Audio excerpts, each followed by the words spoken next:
And we wanted to take a quantitative approach to that. So the first step was to look into machine learning approach.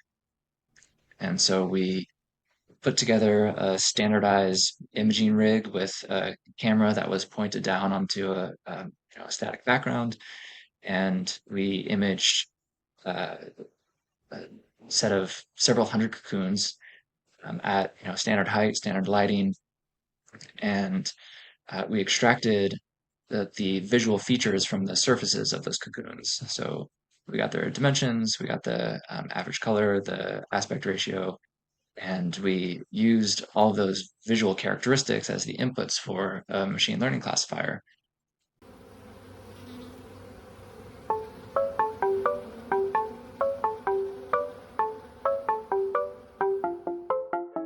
From the Oregon State University Extension Service, this is PolliNation, a podcast that tells the stories of researchers, land managers, and people like you who are making bold strides to improve the health of pollinators.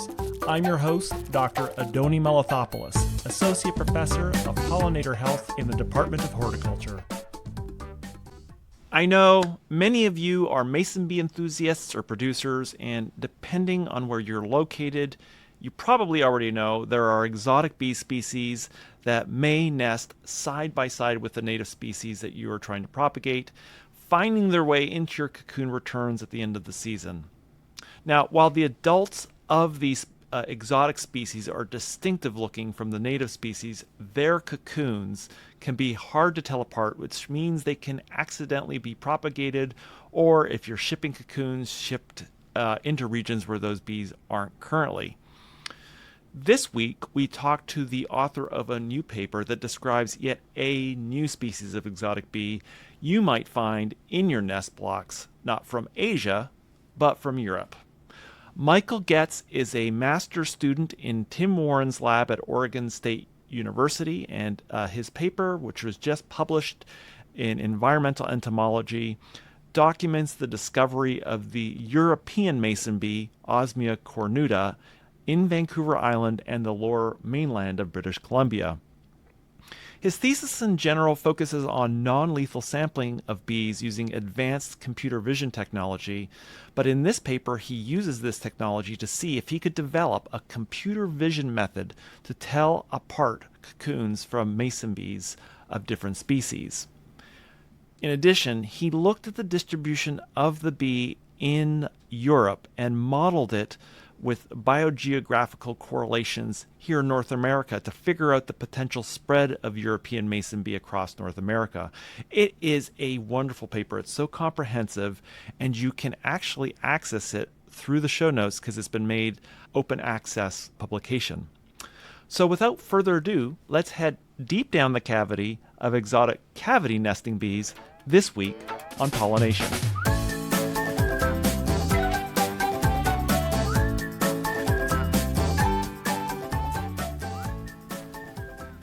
Hi, Michael. Welcome to PolliNation. Hey, Andoni. Sorry. This is very unprofessional of me. We Should be able love. How are we doing? to, This is looking good. Quality check. Okay, that's good. All right, let's try it one more time. yeah. All right, Michael. This is it. Welcome to PolliNation. Thanks so much for having me, Andoni. I'm really excited that you have a new paper out. I'm an author, but I did very little work. But this is a really exciting initiative, and it's at the heart of this paper are these observations of European mason bee that kind of anchored the paper. Where were these European mason bees found, and under what circumstances? Yeah, so there were a couple different sources actually. The one that first came to our attention was a beekeeper up on Vancouver Island in British Columbia. Gave us a call because he found some fuzzy red mason bees hanging around his nesting blocks that he had never seen before. And so he had an inkling that it was a different mason bee, but he gave us a call and ended up sending down some cocoons from the nesting block that he had observed the red mason bee flying around. Um, and so we received those cocoons, dissected them, and confirmed that they are in fact Osmia cornuta, the European orchard bee. Hmm. All right, so that was one observation, but I think you were telling me earlier that there were other observations, not by mason bee producer, but and earlier observations that were captured on this really popular science application, a phone app called iNat. Right. Yeah. So there were, iNaturalist. yeah.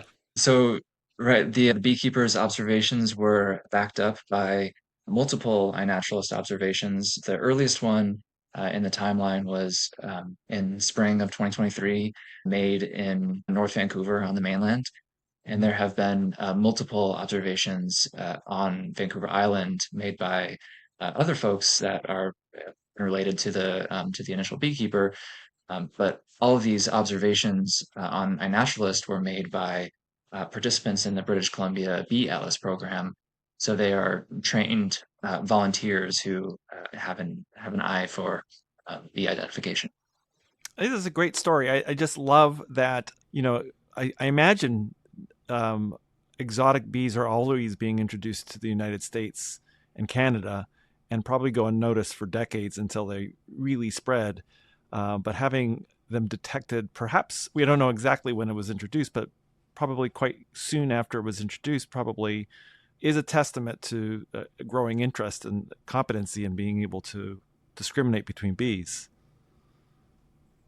Exactly. And it really shows the value of folks that have this interest to, go out and uh, get trained in bee identification, which is not exactly everybody's cup of tea, not exactly the easiest hobby to get into, but really impressive that they were able to single out these bees and publish public records of them.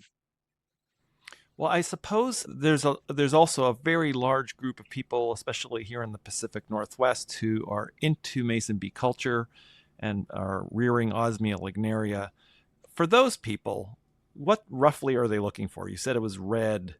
Is it the same size as the blue orchard bee? What Tell us a little bit about this critter. Yeah, so it's just a little bit bigger than Osmia lignaria. There's definitely a lot of overlap in the different sizes between the two. But its characteristic quality is that it has a fuzzy red butt. Um, Okay. and it's kind of great, or something that's kind of great about mason bees is that as adults, they are pretty distinguishable from one another, especially the ones that tend to cohabitate in similar regions. Well, I suppose this is kind of the flip side of this is maybe the adults are identifiable, but I imagine cocoons are maybe not so identifiable. And you were really interested in this question of whether somebody who is raising mason bees could discriminate these cocoons from the bees that they were dealing with, as well as other exotic species. Can you explain how well, I guess for people who don't raise mason bees, how these cocoons are moved around and how you kind of assess this risk that a cocoon from an exotic species might get mistaken for a native species. Yeah, so a common method for mason bee rearing, or maybe it's the only method, it's the one that I'm familiar with. So beekeepers will use nesting blocks, typically made out of wood with holes drilled in them, to entice mason bees to make their nests in. And once the nests have been built by the parent mason bees, and the cocoons have formed inside of those nests, they will open those blocks up and then scrape out all the cocoons, and they'll do some coarse cleaning usually, to get out the mud cap fragments, or sometimes there'll be a gentle bleach solution to kill anything that's hanging out on the exterior of the cocoons. And then those cocoons that they can just be boxed up and shipped anywhere in the country, anywhere in the world, really. And there are few regulations in general on where cocoons can be shipped. It's difficult to ship them over international lines, and there are some states that have restrictions on shipping non-native bees of any kind across state lines. But in general, a lot of states can be pretty lax about them. So there's not a ton of control that goes into managing exactly which species are being shipped around by mason bean producers. And I think it's important for Oregon listeners to know that the Oregon Department of Agriculture does a great job of this and is one of the few states with an approved invertebrate list. And bee, especially mason bees that are not found in Oregon already, are prohibited from being brought in. So check it out, Oregon Department of Agriculture. They have, I'll put the link of that list in the show notes. But okay, so Michael, there is this risk of these cocoons.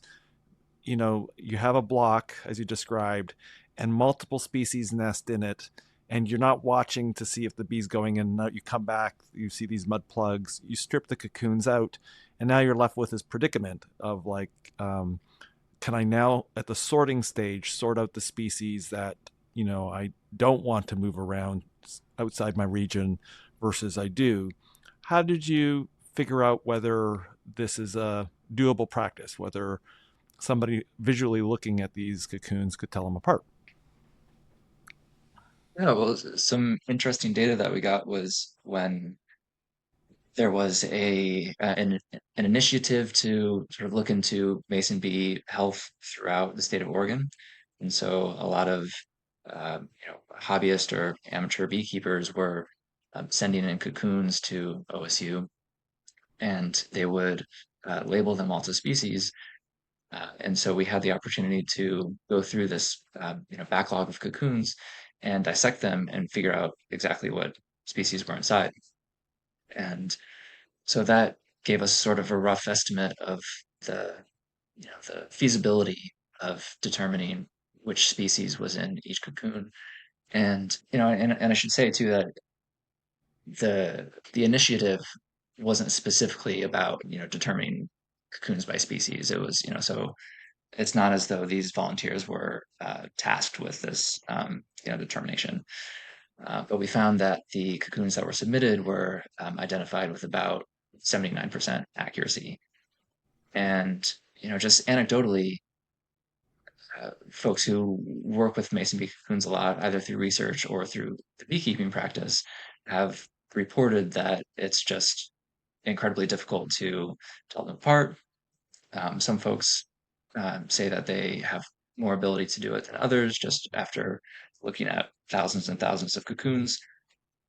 But there still just seems to be this sort of intuitive gestalt impression that people are, basing these determinations on.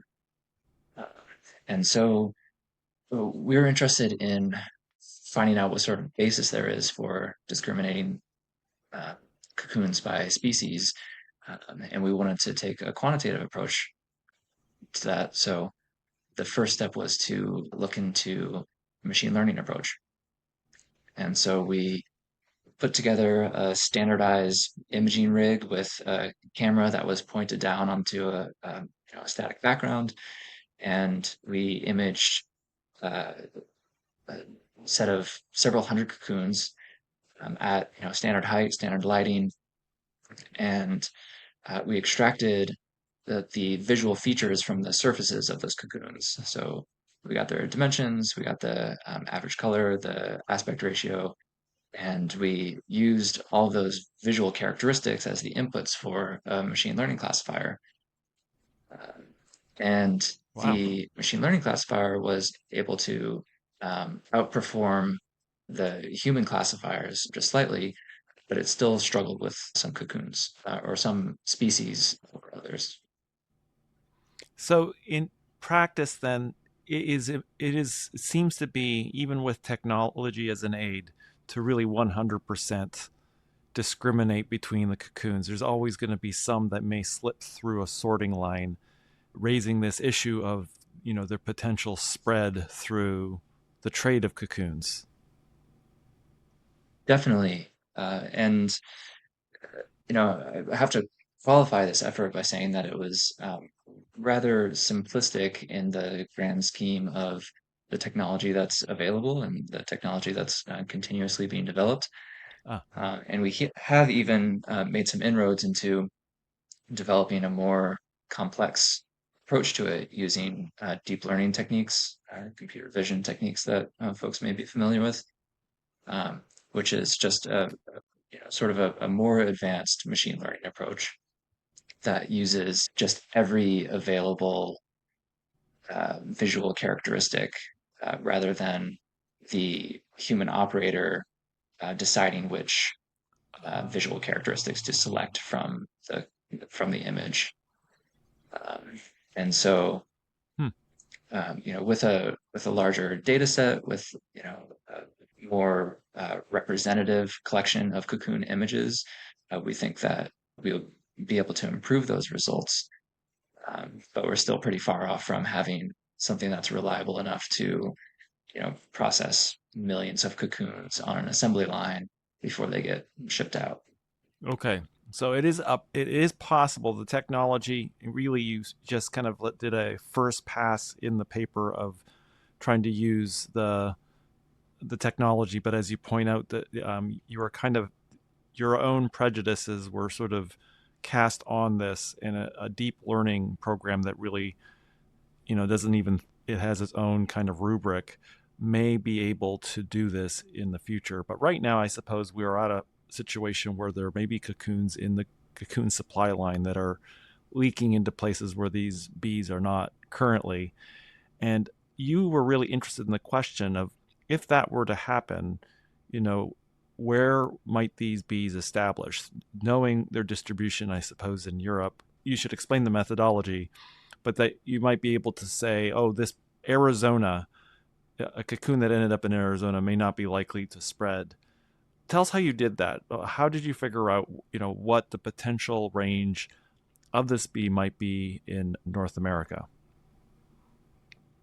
Yeah, so we took an approach that also leverages the advantages of community science, where in Osmia cornuta's native range in Europe, there's just an enormous amount of uh, observation data, and so we use that body of data to um, put together a sampling of locations where it has been observed in its native range. And then we used a climate data set to figure out what sort of the range of conditions are present in Osmia cornuta's native range.